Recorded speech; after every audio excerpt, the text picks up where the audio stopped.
दोस्तों, आज हम स्वामी विवेकानंद जी के जीवन की कहानी जानने वाले हैं। स्वामी विवेकानंद का जीवन कहानी प्रेरणा और आत्मविश्वास से भरपूर है, जो हमें सिखाती है कि दृढ़ संकल्प और ज्ञान के साथ जीवन में किसी भी मुश्किल का सामना किया जा सकता है। उनका जन्म 12 जनवरी 1863 को कोलकाता में एक संभ्रांत परिवार में हुआ था। उनका असली नाम नरेंद्र नाथ था। बचपन से ही वे बहुत ही जिज्ञासु और बुद्धिमान थे। नरेंद्र नाथ का झुकाव आध्यात्मिकता और धार्मिकता की ओर बहुत अधिक था और वे हमेशा ईश्वर के अस्तित्व के बारे में जानना चाहते थे। उनकी इस जिज्ञासा ने उन्हें कई साधु संतों के पास ले गई, लेकिन उन्हें अपने प्रश्नों का उत्तर नहीं मिल सका। इसके बाद वे रामकृष्ण परमहंस के पास पहुँचे। रामकृष्ण परमहंस के पास आने के बाद नरेंद्र नाथ का जीवन पूरी तरह बदल गया। रामकृष्ण ने उन्हें ईश्वर के अस्तित्व का अनुभव करवाया और उन्हें सच्चे आध्यात्मिकता का मार्ग दिखाया। रामकृष्ण के चरणों में ही नरेंद्र नाथ ने जीवन के गूढ़ रहस्यों को समझा और अपने गुरु के प्रति पूर्ण समर्पण भाव प्रकट किया। कुछ ही वर्षों में रामकृष्ण परमहंस का निधन हो गया और नरेंद्र नाथ ने संन्यास लेने का निश्चय किया। संन्यास ग्रहण करते ही वे स्वामी विवेकानंद कहलाने लगे। स्वामी विवेकानंद ने अपने गुरु के सिद्धांतों को जनवरी से जनवरी तक पहुंचाने का संकल्प लिया और अपने जीवन को समाज की सेवा के लिए समर्पित कर दिया। उन्होंने भारत के विभिन्न हिस्सों में यात्राएं की और समाज की समस्याओं को करीब से देखा। वे इस बात से बहुत दुखी थे कि भारतीय लोग गरीबी, अशिक्षा और अंधविश्वास में फंसे हुए थे। उन्होंने महसूस किया कि भारत के विकास के लिए शिक्षा और आत्मबल का होना बहुत आवश्यक है।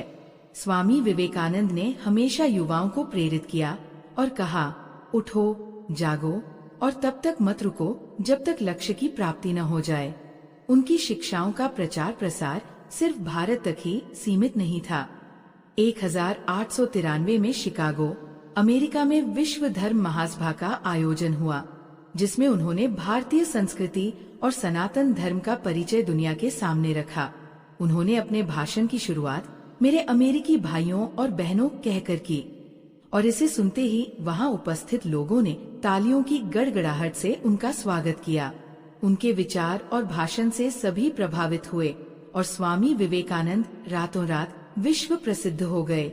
उन्होंने पूरे विश्व में भारत की महान संस्कृति और अध्यात्म का प्रचार किया। उनके विचार और शिक्षा आज भी पूरी दुनिया के लोगों को प्रेरित करते हैं।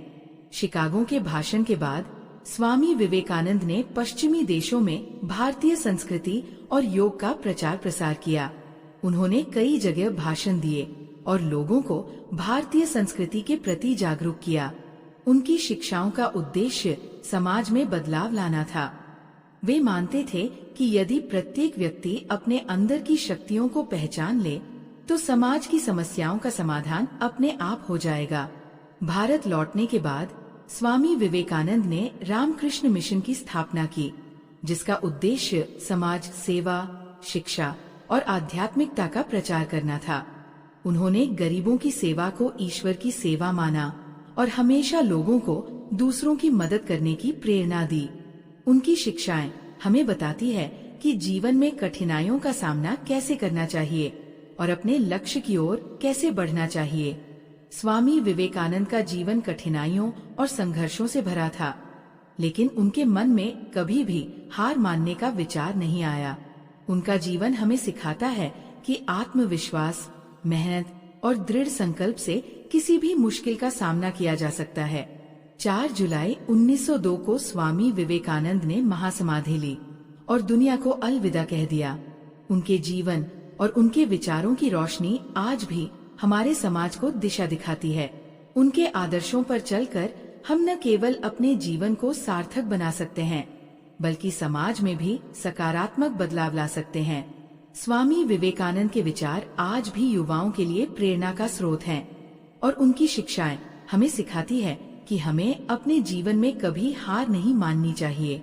उनके योगदान और शिक्षाओं को आज भी पूरी दुनिया में सम्मान के साथ याद किया जाता है। दोस्तों, ये कहानी कैसा लगा हमें कमेंट में बताएं। वीडियो अच्छा लगा है तो वीडियो को लाइक, शेयर और चैनल को सब्सक्राइब करें पास में होने वाला बेल आइकॉन को प्रेस करके हमारी सभी वीडियो सबसे पहले देखें। धन्यवाद।